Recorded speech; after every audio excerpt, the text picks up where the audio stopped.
आज आपण ओल्या मटाराची चटणी कशी बनवायची ते पाहणार आहोत। त्यासाठी आपल्याला मटार घ्यायचे आहेत। मटार व्यवस्थित स्वच्छ धुवून घ्यायचे आहेत।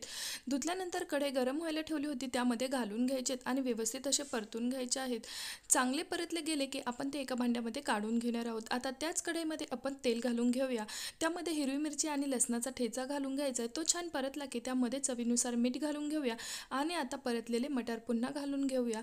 आता आपल्याला रगड्याच्या साहाय्याने आपल्याला हे छान रगडून घ्यायचे आहेत, म्हणजेच मस्त स्मॅच करून घ्यायचे आहेत। व्यवस्थित असे सगळे मटर स्मॅच होतील याकडे लक्ष द्यायचं आहे। व्यवस्थित स्मॅच झाल्यानंतर आपण छान हलवून घेऊया, पुन्हा एकदा स्मॅच करून घेऊया। आता व्यवस्थित आपल्याला गॅसवरती परतून घ्यायचे आहेत। आता यामध्ये आपण थोडे आवश्यकतेनुसार तेल घालून घेऊया आणि पुन्हा एकदा चांगले स्मॅच करून घेऊया। व्यवस्थित स्मॅच झाल्यावरती तुम्ही पाहू शकता आपली चटणी तयार आहे। हा व्हिडिओ तुम्हाला कसा वाटला नक्की सांगा आणि सायलीज किचनला सबस्क्राईब करा। बाय, भेटू पुढील व्हिडिओमध्ये।